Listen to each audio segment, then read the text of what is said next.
What's up, guys? Hi, and welcome to Uncle Scott's Pancast. Today being brought to you from the Jersey Shore. Jersey Shore. Probably didn't see that one coming, did you?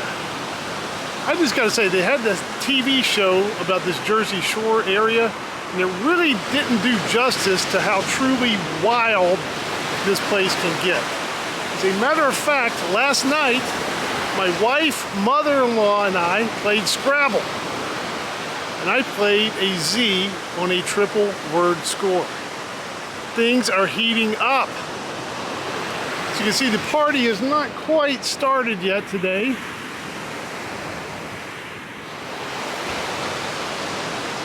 But I thought I might zip out here this morning and do a little Pancast. Now, first up in the Pancast is a discount code from Debouillet.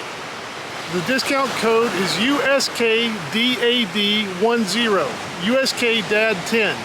Enter that at checkout. I'll have a link below, and you will get 10% off at Debouillet if you're doing any type of Father's Day shopping. I know personally I'd like to receive a Mineral B, just me. But check that out if you're buying anything for your dad and you get 10% off. That runs through June 19th. Next up on the Pancast, I got the All-Clad D3 review up this week. And getting some feedback on that. REOX, and also someone named Tony wrote in and asked about a slight upward bow in the bottom of those pans. And it's not just those pans, lots of pans these days have a slight upward bow in the bottom of the pans. Why is that?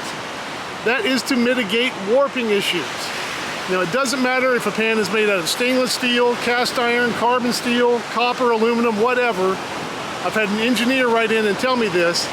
When the metal is heated, it expands. And what you don't want to happen in a frying pan is to get some expansion right in the middle of the pan that goes downward. It will turn the pan into a spinner, won't make good contact. So what manufacturers often do is put a little upward bow in the bottom of the frying pans, and that forces that deformation, which is going to happen anytime metal is heated. It expands. It will force it to either go up. Some of them say it will make the pan flatten out. I have found that generally what happens is the pan expands a little bit more vertically, so you get little donut or island effects, but that is vastly superior to getting a spinner pan. And often when the pans cool back down, they go back into shape. But that upward bow in the bottom of the pans is to help with any type of warping issues. It is not a defect, it is there on purpose. In that video, we showed searing some steaks at high temperature on the stovetop and then finishing those in an oven. Randy Stoffel wants to know, what temperature do we use when we finish those steaks in the oven? I typically use about 400 or so. It can vary, but 400 works pretty well.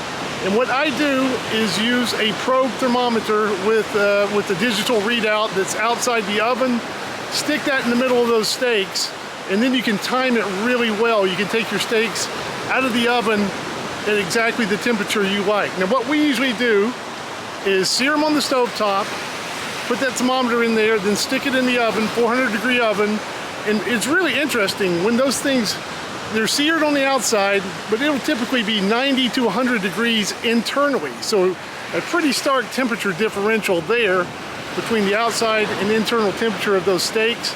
And then stick them in the oven, and it's kind of interesting to watch that digital readout. It just goes up and up and up, and you got to watch it closely. It starts out slowly, but after 3 or 4 minutes or so, it starts to go up 1 or 2 or 3 degrees per minute.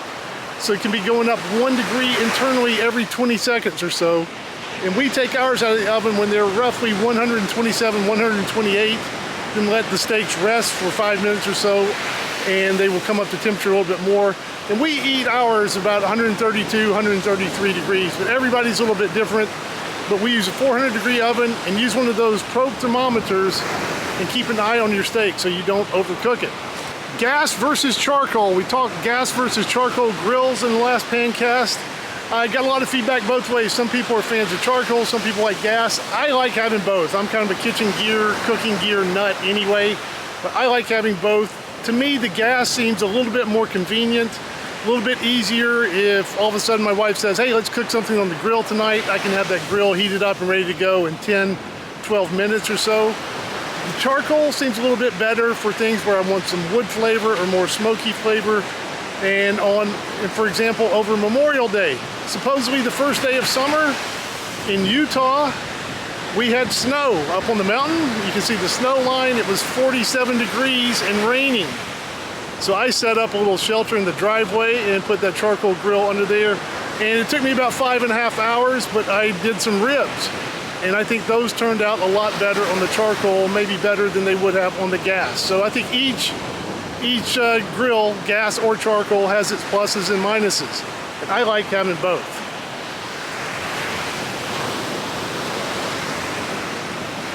Campbell's soup labels. We talked soup labels last time. I was in Walmart again, taking pictures of the soup cans. Is that weird? I hope not.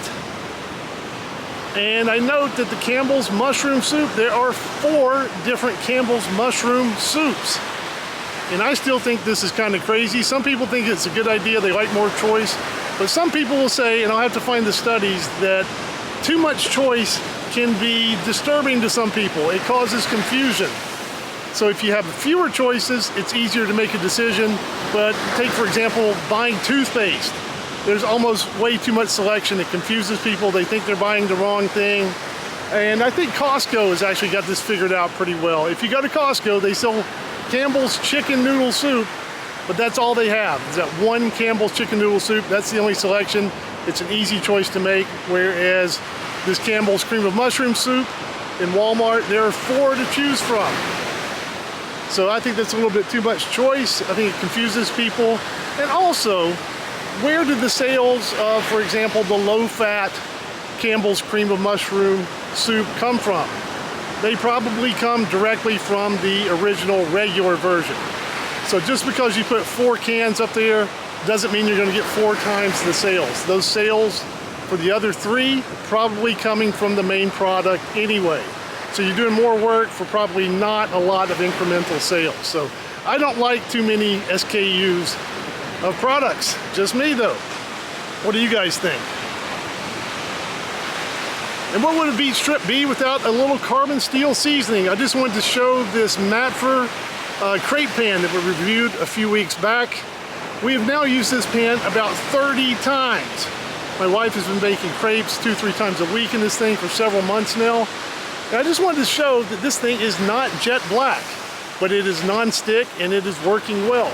So if you're one of those people that worries too much about your seasoning, turning your pan into a work of art, just remember you don't have to do that. This pan, we did the initial cleaning and seasoning. I used dish soap on it that one time when it was brand new. And since then, we have never even washed it. I just wipe it out with a paper towel. That little shout out to New Jersey here. It's actually quite scenic here on the beach. I have relatives that live kind of in from the coast, a ways out in the countryside, very idyllic. The only problem with New Jersey is you got to go through Newark to get here. So we flew into Newark the other day and I refused to use a restroom on an airplane. So immediately after deplaning, I went to the restroom. Guy in there smoking weed. Welcome to Newark. And it was past TSA security too, I might add. So welcome to New Jersey. But once you get out of the kind of Bon Jovi type areas, New Jersey is actually quite idyllic and scenic. So thumbs up to New Jersey. Most of it anyway.